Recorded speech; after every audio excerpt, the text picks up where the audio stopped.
Greetings, YouTube. This is going to be a very personal vlog. It's going to talk about some of my past personal history, and it's going to touch on the supernatural. So people who don't want to talk about those things or find those things disturbing or just not interesting, you don't have to watch this video, and my feelings will not be hurt. My mother is 20 years older than me. Not exactly, but very roughly 20 years older than I am. And she had a younger brother. His name was George, and he was 10 years younger than her, which played some 10 years older than me. It always made me smile that there was a 10-year gap between the three of us. My grandmother had George rather late in life, back actually after she thought she couldn't have children anymore. And he was a pleasant surprise because she had always wanted a boy. And George was the apple of her eye. There was nothing George could do in the universe that was wrong. Amazingly enough, he did not grow up to be a spoiled brat.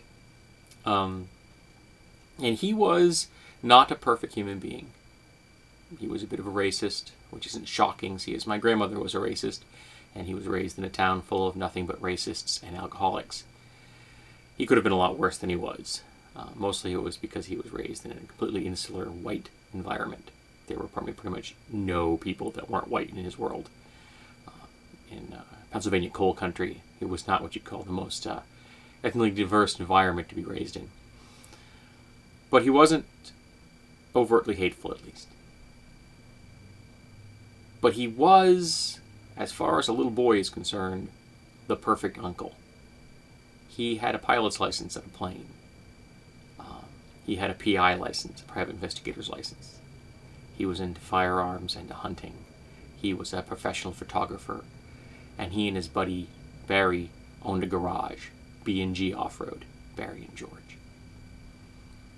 So he was into cars. In fact, I can remember when I was a kid, I think I was 6 or 7, sitting in his lap while he was driving a Woody. And for anyone that knows anything about cars, you'll know what that reference means, and no, it wasn't a sexual innuendo. I can remember at 12, him taking me out and shooting a Castle 454, which is a big-ass pistol. Makes a lot of noise. George was, in essence, a good old boy. And he was wonderful.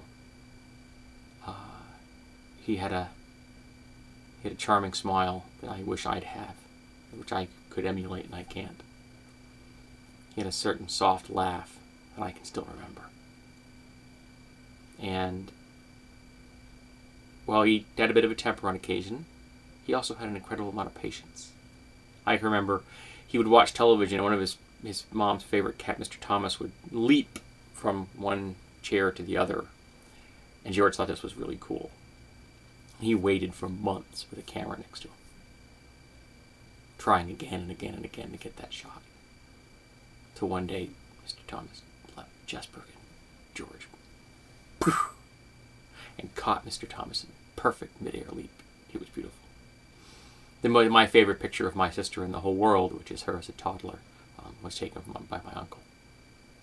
And he had articles, pictures published in racing magazines, because he did a lot of car things. He loved cars. His favorite car was a Vega, and I can't remember who made the Vega. Was it a Chevy Vega? And he'd purchased it at an auction, because again, he was into cars and stuff. He took the body off the Vega and he threw the rest of the car away. I mean, literally threw the rest of the car away. He hand-forged himself, hand-welded a tubular steel frame. He put in integral fire extinguishing systems. He hand-built himself a customized engine. He put in racing bucket seats with 5-point harnesses. It would do 165 miles an hour on the track. I was in it at 130 on the highway. I don't recommend that. It had a real leather top, and it had 30 layers of hand-rubbed red lacquer paint. It was a depth of red that you have never seen before. It was beautiful. Someone once chipped his bumper, and George, besides freaking out, removed the entire bumper, stripped it to bare metal, and started from scratch because he didn't want a single flaw in that paint job. He loved that car. It purred. When I was around, I don't know, the point where I was turning from 17 to 18, I guess, George was diagnosed with Hodgkin's disease, cancer of the lymph nodes. And it progressed relatively quickly. And he went from being a big guy, or at least my memory of a big guy, to weighing not much at all. And sometime in late March, I'm not sure when, I got a phone call here in New Hampshire, and I answered it. You know, back in the days when phones had cords. And it was my aunt telling me that George had died. I remember saying thank you. I remember dropping the phone and saying, George is dead. It was a stormy time of the year, and it was a storm going on that day. I grabbed my coat and I walked out the door. And there was an overpass where I lived where I would walk frequently at night. It was quiet. Just me and the cars going on the overpass. I liked the sound. It was like white noise.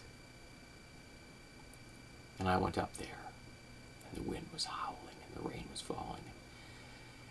It was being driven at an angle.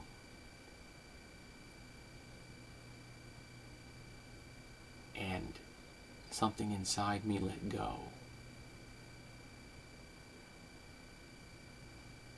And I howled.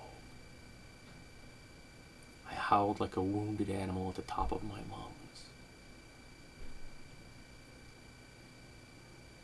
I think I pulled the earth out of the ground with my bare hands. I screamed and I raged. And something between me and the storm connected. And as I screamed, the wind screamed with me. And I became something both more and less than human. The line between the storm and I disappeared. I became an elemental thing. I don't know if any cars passed me. I don't have any memory of that.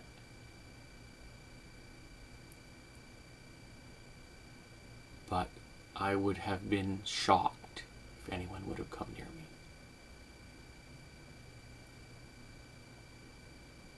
If anyone would have recognized me.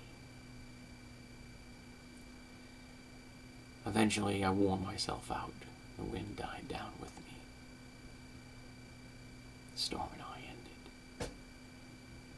Next thing I know, I was 5 miles away at a church where a friend of mine was normally at choir practice. I don't know how I remembered this, but I did. I don't know how I got from where I had been to where I was. I'm assuming I walked. I walked into the church and people just kind of avoided me. I'm sure I didn't look particularly friendly at the moment. There was no pretense on my face. There was no civil mask. There was just raw, open, weeping emotion. My friend spotted me across the room and his face went slack. And he put me in his truck and we went to see someone we knew. The two of them kind of brought me back to humanity. I was 19. And I think that was the night that I stopped being an atheist and I became an agnostic. That I started my journey towards deism. The night the storm and I became something both more and less than we were.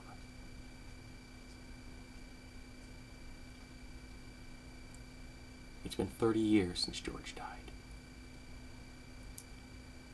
He'd be 60 come April 24th. At his funeral, I was one of the pallbearers. And very appropriately, because George was a big hunter.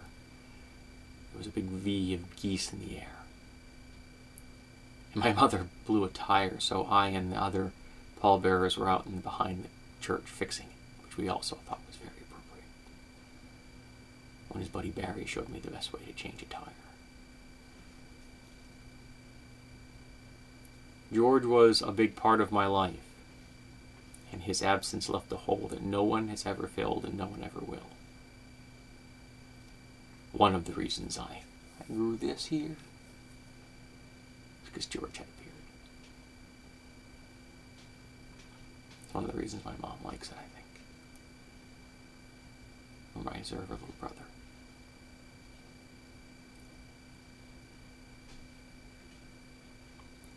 The reason I mention this, because the other day someone asked on YouTube what the weirdest night we ever had was, and I gave a little synopsis of that story I just told. It got me thinking. I realized that it had been 30 years. It's a long stretch. Some of my subscribers aren't that old. It's been a story long time coming, I guess. George and I, the storm. I miss George. Whenever I think of cars or guns, or someone talks about going hunting, or someone talks about taking photographs with a 35mm camera, I remember him and his setup in the basement where he did his own developing. I can still remember the smell.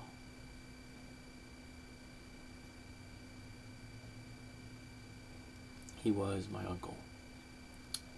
He was a good old boy. I loved him, and I love him. Someday, we'll see each other again.